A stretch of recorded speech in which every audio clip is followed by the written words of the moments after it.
Good morning, and welcome to you all.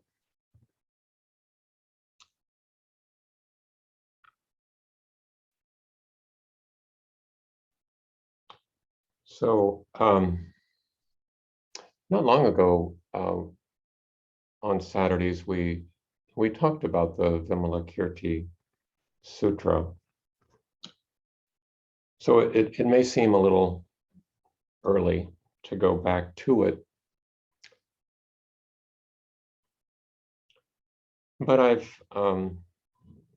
received an invitation to talk about it. So I've been reviewing it myself, and I can't resist revisiting it with you all, because there's just so much there, and you can't really exhaust this work. So just to briefly review, especially for those who weren't present when we talked about it before, this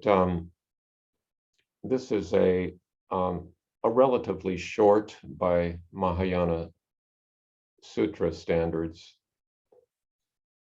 writing that was composed probably around 100 CE in Sanskrit in northern India. And until recently, all we had to work with were either Tibetan or Chinese translations, because the original Sanskrit was not available intact. But actually, very recently, in 1999, they uncovered an intact Sanskrit copy of the Vimalakirti Sutra. So that's just sort of a historical curiosity.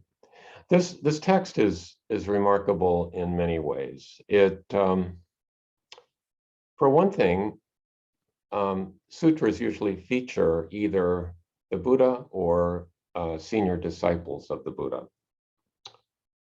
But in this case, the featured character is a layman, and a wealthy layman at that.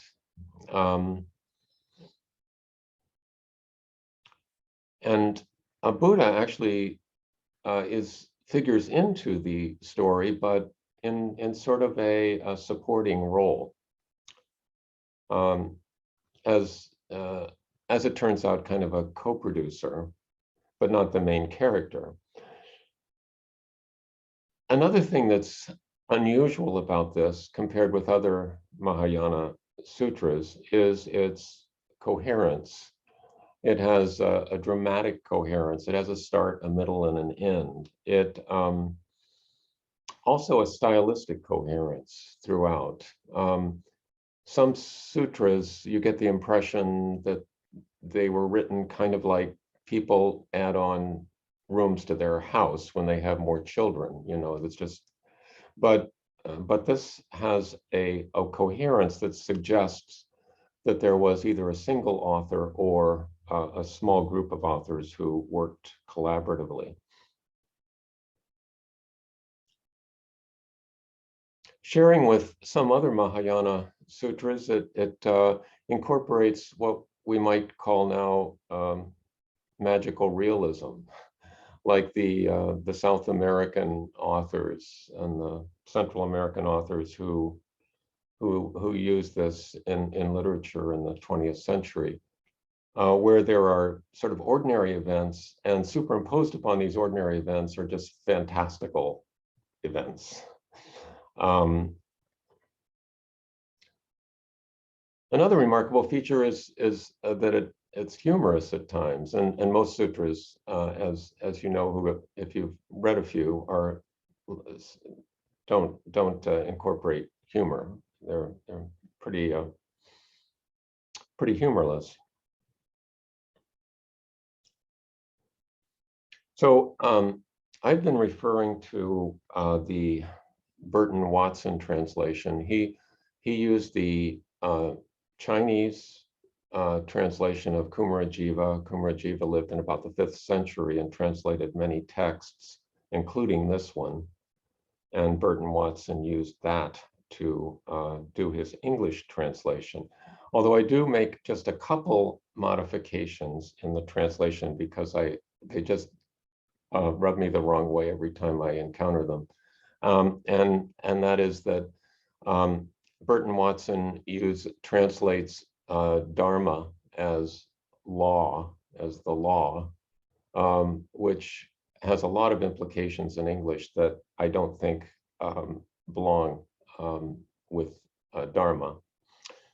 And the other substitution I make is Burton Watson translates what was in Sanskrit as metta as pity, and I prefer the word kindness to pity. So I'll just take the liberty of making those substitutions. I think the only way to really appreciate this text is to actually hear the language. So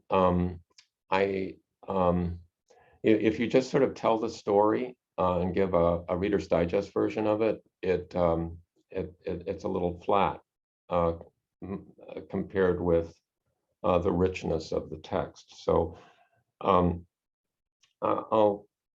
sort of give a little bit of background, but then I would like to read short excerpts as we go along. Now, there are several themes, and I mean, you could bring this out at the end, but I think it's helpful to kind of think about several of the themes that are presented in this work as you go along, because it makes it make more sense, I think.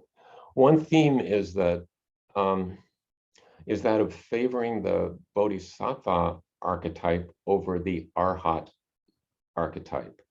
Now, both of these archetypes are, in a way, exaggerations, and they arose. That distinction arose with the arising of the Mahayana tradition after the Buddha's passing. And there were those that like to stick to the early teachings of the Buddha and just restrict their study to those. But there were others who found these too constraining. And I guess one central differentiating point is that the Arhat, as presented in Mahayana literature, is sort of really focused on self-enlightenment. It is focused on just working on self-improvement and essentially attaining wisdom personally. Whereas in the Bodhisattva archetype, it's more about public service, about trying to be of benefit in the world, of acting in the world, and that the path to awakening really necessarily involves being in the world and functioning in the world and being of benefit to others as well as oneself. So so that's one theme, is favoring that approach of being of benefit, as they say, saving all beings.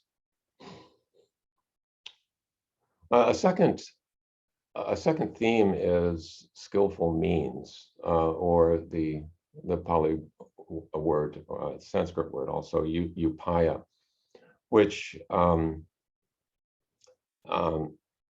means doing what's necessary, doing what fits the occasion in order to accomplish the end. Skillful means is another theme. The third theme is emptiness, or non-duality, or insubstantiality. I guess I use all those somewhat interchangeably. They're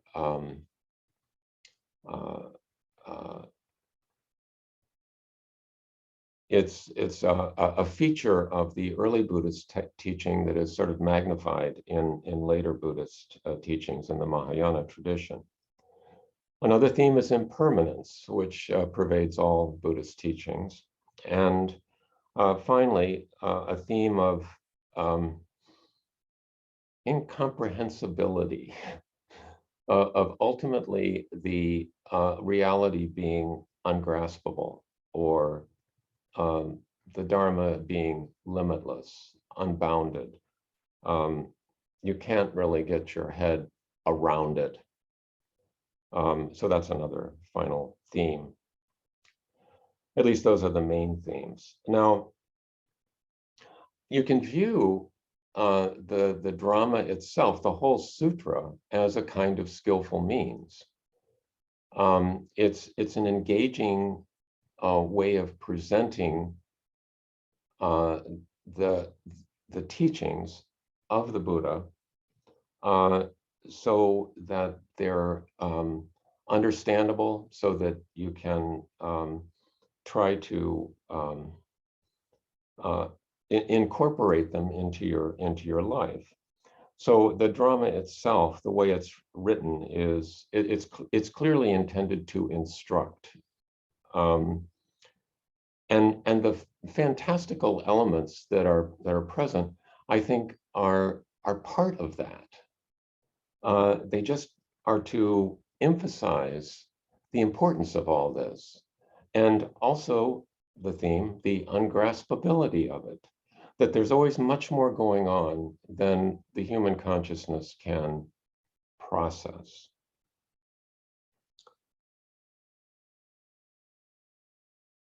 And the main character, Vimalakirti, a wealthy layperson in a commercial hub of northern India at the time, Vaishali. And the setting initially is in Amra Gardens, which is sort of on the outskirts or just across town from where Vimalakirti, the wealthy layman, lives. And this is a garden that's owned by a famous courtesan who is sort of loaning the property to the Buddha and his followers, so that the Buddha can give talks there and practice there, and meet the local people. So, as is often the case in these, especially these Mahayana Sutras, the Buddha is never alone. So he's accompanied by 13,000 bodhisattvas, and he's accompanied by 8,000 senior monks, as well as some Brahma kings and some shikans, which are sort of Buddhas of bygone eras, and 12,000 Indras, sort of Deva kings. So there's a lot. There's a big crowd there, and these people accompanying the Buddha are not just your ordinary folks you would meet on the street. They're described this way. It says that they were all spotless and pure, having long ago rid themselves of snares and obstructions, their minds constantly residing in a state of unhindered emancipation. Their mindfulness, meditation, retention of the teachings, and eloquence never faltered. And of almsgiving, keeping of the precepts, forbearance, assiduousness, meditation, wisdom, and the power to employ expedient means, there was not one they were deficient in. So these were pretty amazing people surrounding the Buddha. So I guess the first episode, before Vimalakirti is even introduced, is a chapter in which 500 sons of wealthy families appear. These are sons of the wealthy families in Vaishali. So probably their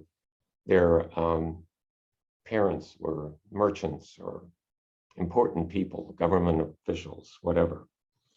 And they appear, and there is the leader of the group, who is called Jeweled Accumulation, is the spokesperson. And Jeweled Accumulation approaches the Buddha, and then they go through all kinds of obeisance, to the Buddha, and reciting verses and greeting the Buddha respectfully. But then they get to the main question, and Jeweled Accumulation wants to know, how do you purify Buddha lands? Which may sound like just kind of an absurd thing to us, but in one way of looking at that is, it's like, how do you bring populations to enlightenment? Another way of phrasing it would be, how do you be of benefit in the world? I mean, what is our mission? What are we doing here? Why? How are we to expend our energy of this life? So the Buddha, and that's obviously a question we all ask in some formulation or another, and the Buddha responds in this way. He says, living beings are the Buddha lands, and the Bodhisattva purifies the Buddha lands by maintaining an upright mind. And then he gives various virtues that are associated with an upright mind, which would be aspiring to awakening, almsgiving, being generous, keeping the precepts, assiduousness, practicing meditation, aspiring to wisdom, aspiring to the four immeasurables: compassion, kindness, equanimity, sympathetic joy, and the incorporation of expedient means, among other things. And therefore, he says to Jeweled Accumulation, when the mind is pure, the Buddha land will be pure.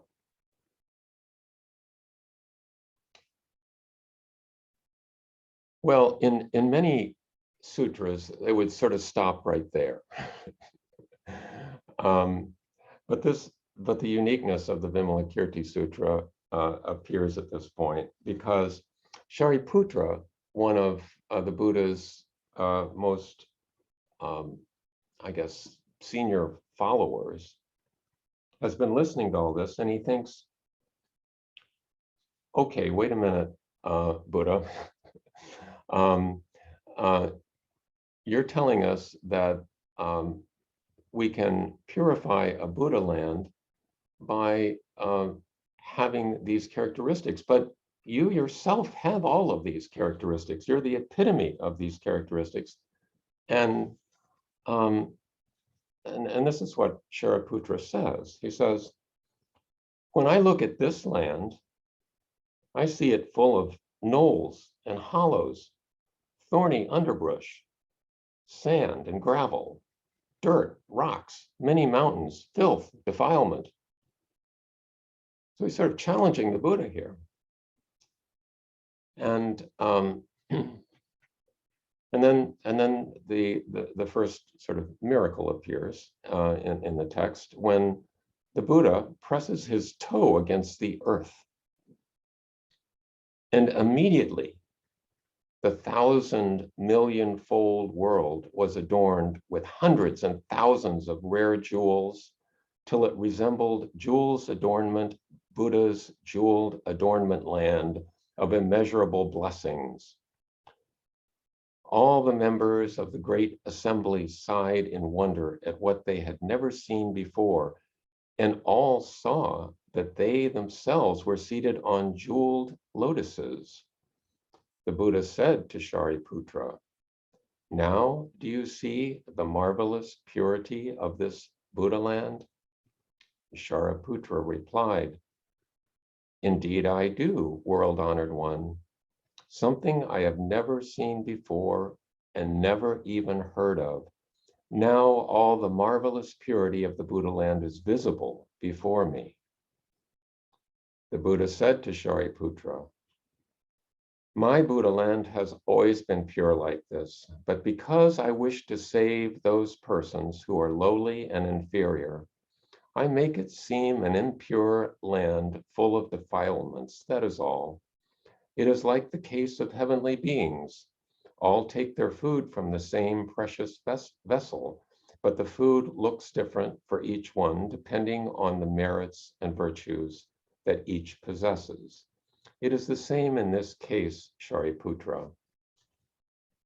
If a person's mind is pure, then he will see the wonderful blessings that adorn this land."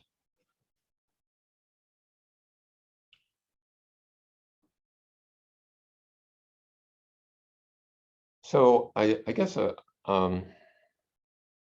couple questions come up there. One is, how did such a small movement of the Buddha transform the world in this way? And doesn't it take more strength? Doesn't it take bulldozers and fossil fuel and various things to transform the world? So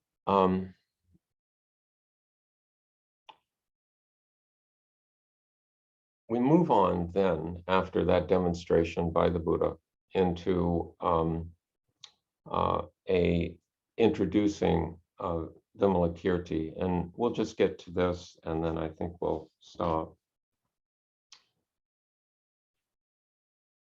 So Vimalakirti is described as this wise layman who uses skillful means in the city where he lives in order to spread the Dharma, in order to try to awaken others. And he doesn't confine himself to just sitting in a monastery. He is out there in the marketplace. He even goes to gambling parlors. He goes to wine shops. He goes to brothels. And he does that with the intent of meeting all different kinds of people who are afflicted with various sort of afflictions, and trying to, in a sense, save them, or at least assist them to overcome their impediments. And he somehow manages to do this and still be honored by all the people in the town. And he's devised this little trick to try to reach some other people, some of the people that aren't in the gambling parlors and the brothels. He is feigning an illness as expedient means. So I'll just read this section. In this way, the rich man Vimalakirti employed immeasurable numbers of expedient means in order to bring benefits to others. Using these expedient means, he made it appear that his body had fallen prey to illness. Because of this illness, the king of the country, the great ministers, rich men, lay believers, and Brahmins, as well as the princes and lesser officials, numberless, countless thousands, all went to see him and inquire about his illness. Vimalakirti then used this bodily illness to expound the Dharma to them in broad terms. Good people, he said, this body is impermanent, without durability, without strength, without firmness, a thing that decays in a moment, not to be relied on. It suffers, is tormented, a meeting place of manifold ills. good people. No person of enlightened wisdom could depend on a thing like this body. This body is like a cluster of foam, nothing you can grasp or handle. This body is like a bubble that cannot continue for long. This body is like a flame born of longing and desire. This body is like the plantain that has no firmness in its trunk. This body is like a phantom, the product of air and confusion. This body is like a dream, compounded of false and empty visions. This body is like a shadow appearing through karma causes. This body is like an echo tied to causes and conditions. This body is like a drifting cloud, changing and vanishing in an instant. This body is like lightning, barely lasting from moment to moment.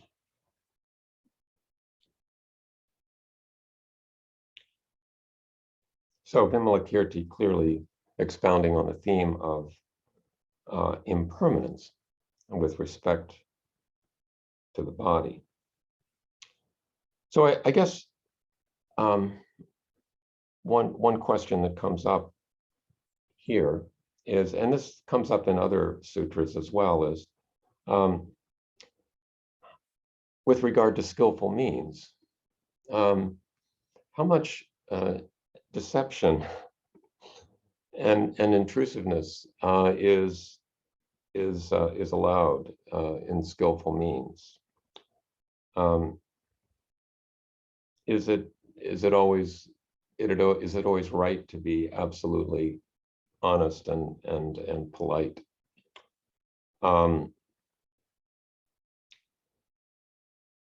So I think that's all I want to say for today about this, but we'll continue on a bit next week. One thing I've learned from today is that you don't get very far in this sutra in a short period of time. But I think it does bring up questions of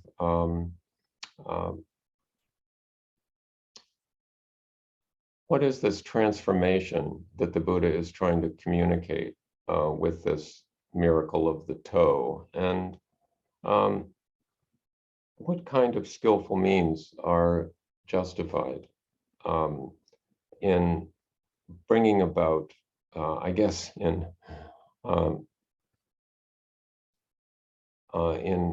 transforming impure lands into pure lands, as they use the language here. So I'll stop there, and I think we'll break up into a couple groups and then get back in a few minutes. See if you have any thoughts about this, how it resonates with you or doesn't, and we'll get back and discuss that in just a few minutes. It looks like Eric has to leave, so have a good week, Eric, and the rest of us will join together shortly.